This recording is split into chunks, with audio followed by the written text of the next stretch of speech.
Yan na, yan na, yan na, yan na. Guys, nandito na tayo sa red zone. Ayan. Ayun, tindahan na, tindahan. Parking ng motor. Yan, yan, yan.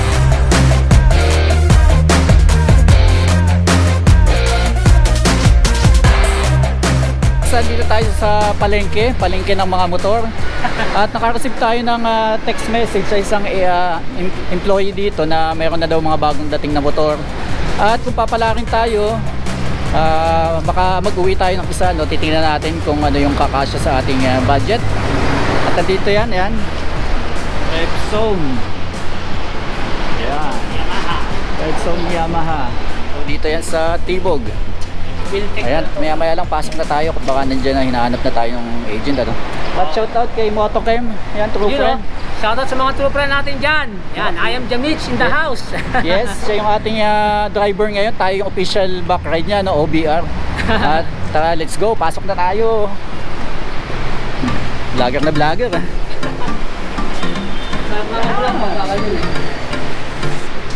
Face mask ka ba?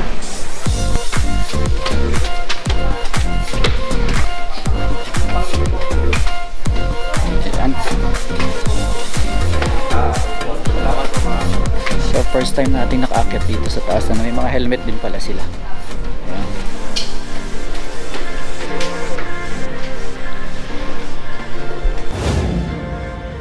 Ayun, so guys, nag-iintay tayo, ano, kasi abutin tayo ng lunch and then siguro kakain na lang muna kami ni true friend. At hanap na lang tayo ng mga kainan dito kasi inabot tayo ng break time. At na yun lang naman yung service. Ayun, service. So andito pa tayo sa pahingahan nila. At ang daming tumitingin, ano. Mayroong tumingin ng gusto nating motor. At buti naman hindi binigay ni Ma'am Darlene dahil nakapag-commit na sa atin. Actually December 28, andito din ako. Naunahan lang tayo ng isang buyer din. So siguro mga 30 minutes or 1 hour lang yung pagitan namin. May tumawag and then ako, pumunta ako dito mismo. At sabi niya kapag hindi kinuha, yun sana yung kukunin natin. Ang kulay niya ay kulay itim, yung tech black niya. So yung kulay nating makukuha is yung red. Parang red yung kanyang mags, ano. At saka glossy gray yung kanyang tangke. So ayun guys, balikan namin kayo mamaya pag lunch at kapag bayad na tayo sa taas. At syempre hindi na tayo nag-video doon. At sa activation na lang, which is doon yung ating activation. At ayan yung motor natin, ayan. Ayan, oh. Nasa labas. Sana all. Ayan. So ang tagal nating pinag-ipunan to, ano. So yung ating konting naipon nung tayo nag-Dubai, dinagdag na natin dito, tsaka yung ibang napamasko natin. So 1.5 years tayong nag-ipon at ngayon na yung chance natin para makakuha ng big bike, ano. Ayan, shout out. Panalo, panalo. Rebzone, ang masasabi mo doon sa ating unit? Grabe, napakaganda ng unit. Ayun, oh. Ang sarap i-uwi, oh. Ayan, nasa likod namin, oh. So, natanggal na sa box kanina, naka-box pa yan, eh. Ay, in-unbox na nila? In-unbox nila kasi kailangan nila ng inventory. Pero send daw sa akin yung video ng in-unboxing. So, okay lang naman kasi andito pa naman sa loob. Hindi naman siya nailabas pa. Oo. At yun na nga guys. Thank you sa ating mga subscriber dyan. Congratulations! Are you all my personal dreams? Pasbad yan. Lupit niya yung Jamich. Kung di dahil kay Motochem, hindi tayo makakarating dito, no? Dahil ang hirap sumakay. Oo, at tayo nag-backride sa kanya. Available siya. Diba? Available tayo lagi. Basta mga solid true friend. Ayan. So, malapit na mag 70k. 70k advance. Road to 100k. So, may taon na yun. Silver play button na to, guys. Push natin yan, guys. Support lang. Napaka-blessed natin kasi nakakasama natin isa sa magiging sikat na future motovlogger. Ayan. So saka ang daming awards din dito, nakita nyo. Ayan, kaso yun, sana mapasama tayo sa susunod yan, no? Pagalingan pa natin. So yun guys, balikan namin kayo, ha. Alright. Mag-activate na tayo.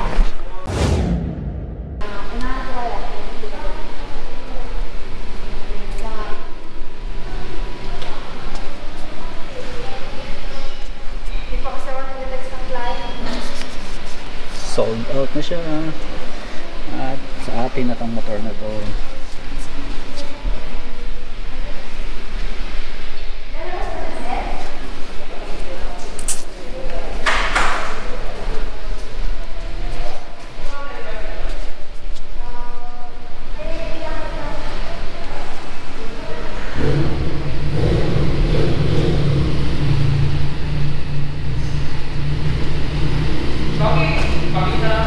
Oo, bigas na rin sir.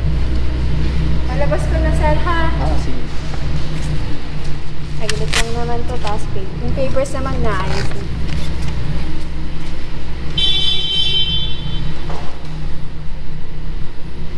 So guys, ito na yung nakuha nating motor, ano? Ito yung available. At last December 28 dapat nakuha na natin to, kaya lang naunahan tayo ng ibang buyer. And ngayon is January 28. Yan. So exactly 1 month yung pinag-intay natin bago dumating tong motor na to. So nagkakaubusan guys. So wala siyang available kahit saan. At ngayon isa lang yung dumating, ano. Isa lang yung dumating. Ayan. So this is 2022 MT-07. Ayan. At maya maya lang i-activate na natin to. Nagawa na yung ating mga documents, paperworks, and nakapagbayad na rin tayo. So yung mga pinag-ipunan natin is dito napunta, no? Ayan.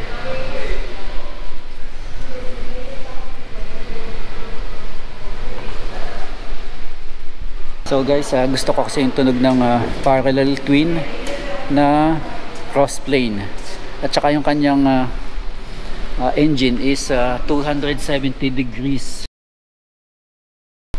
So yun yung isang nagustuhan natin, malakas yung kanyang tunog, yung tambucho niya, lalo na kapag pinalitan natin ng tambucho. So mas malakas pa siya yata, I'm not sure, no, pero mas malakas siya sa MT-09. Kaya ayan, nakita nyo. So parallel twin siya na cross plane engine. So cross plane na 270 degrees yung firing order niya. So uneven yung firing order niya, no, kaya naman parang B-twin.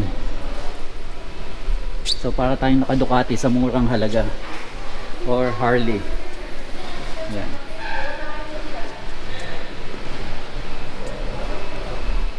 Ayan.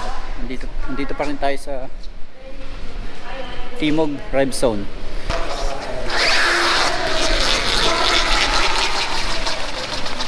Ayan, at dadali na sa service.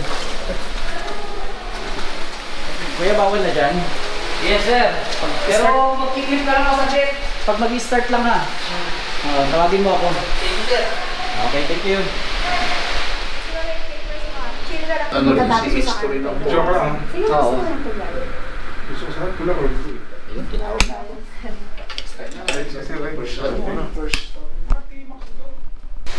So, ayun, tinawag na tayo ng ating technician. Ayan. Sir, ito sir. Ito mag-start. So mamaya naman explain pa rin sa inyo sir Dino o ni Ma'am Darlene yung PDI about mo sir. Proper turnover ng unit. So ito hindi pa natin na-start. Sige sir, di ako. So, first start guys, eto.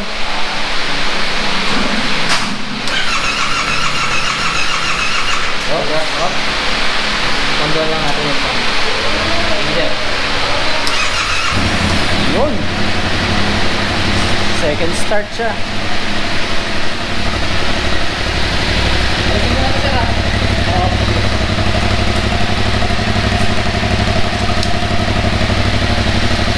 Second kick.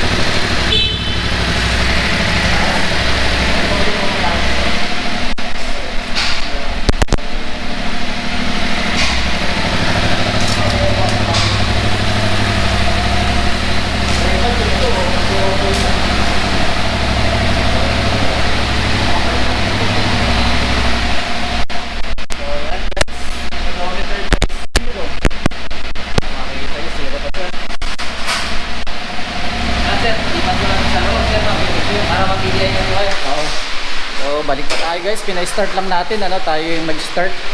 At nakuha natin siya sa second click. Ayun, pasok na ulit tayo dito sa loob.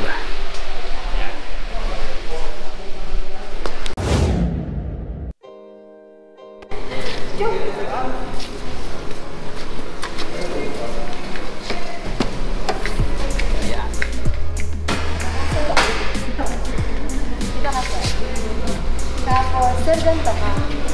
Real text. Isa lang.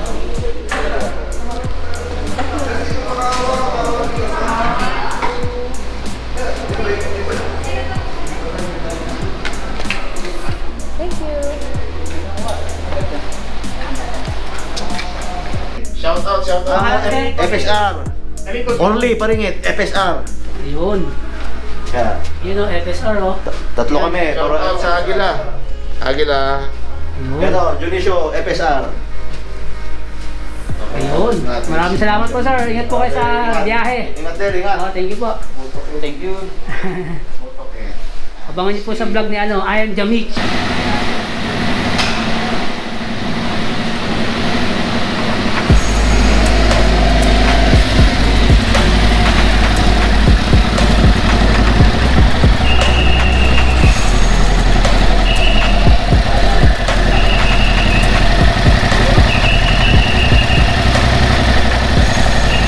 Yun o. Tingnan natin.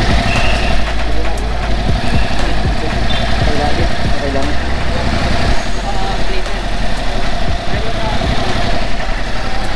So guys, ayan.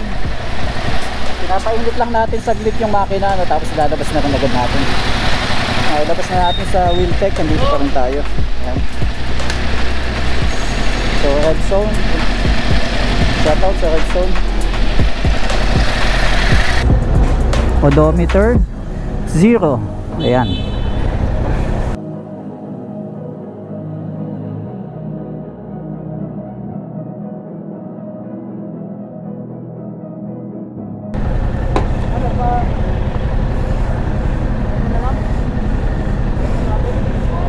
Ayan, at ikakabit na natin itong ating Team Kwak Kwak. Ayan, dito na siya forever.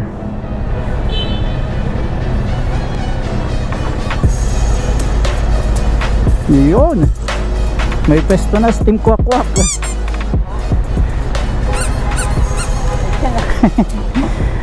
Hanap tayo ng ano, Shell. Shell. Sir, gatalin. Oo.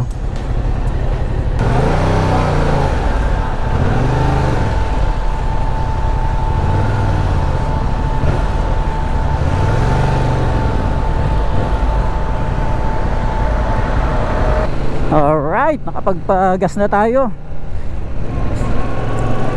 At tayo ay uuwi na. At may uwi na natin tong motor na to. Ayun. Let's go. Let's do this. This is it.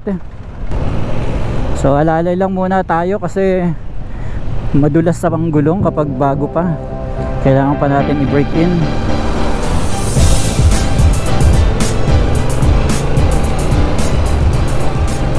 So break in natin yung ating sarili din sa motor na ito. Kasi hindi lang yung motor ang kailangan i-break in, ano, kundi pati tayo.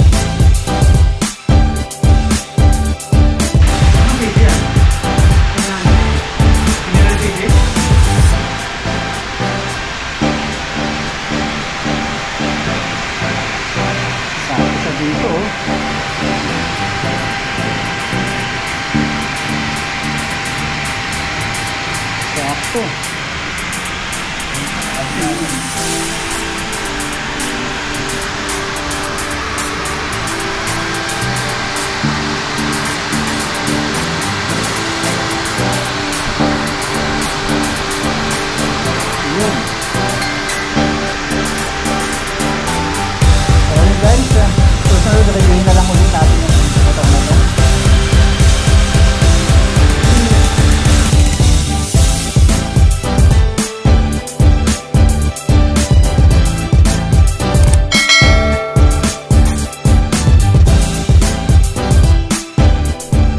lakad-lakad. Palagay muna ako nito sa ilalim. Diyan pala siya. Saka niya, wala na lalagay. Wala na, okay na. Sundero mo, di na? Hindi na, okay na to. Hindi na nakanggal. First time ko maging OBR. Motocam pa. OBR, no? Nagte-360 tayo dyan sa ano. Ngayon lang ako naging OBR eh. Terus kasi tayo sa Marcos Highway.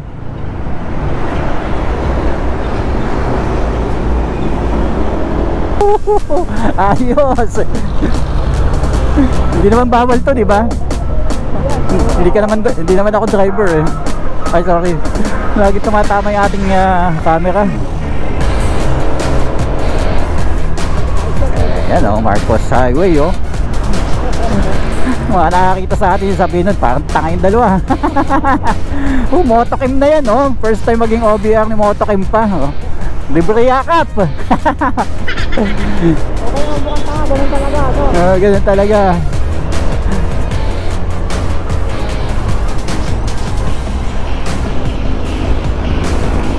Ayun, mga true friend, nandito tayo ngayon sa Marcos Highway. At papunta tayo ng Timog sa Red Zone. At syempre kasama natin ating true friend si Motocam. Kasi meron tayong titing ng motor at kung tayo papalakin, iuwi na rin natin yung motor ano. Pag nagkasya yung ating budget. Ayan.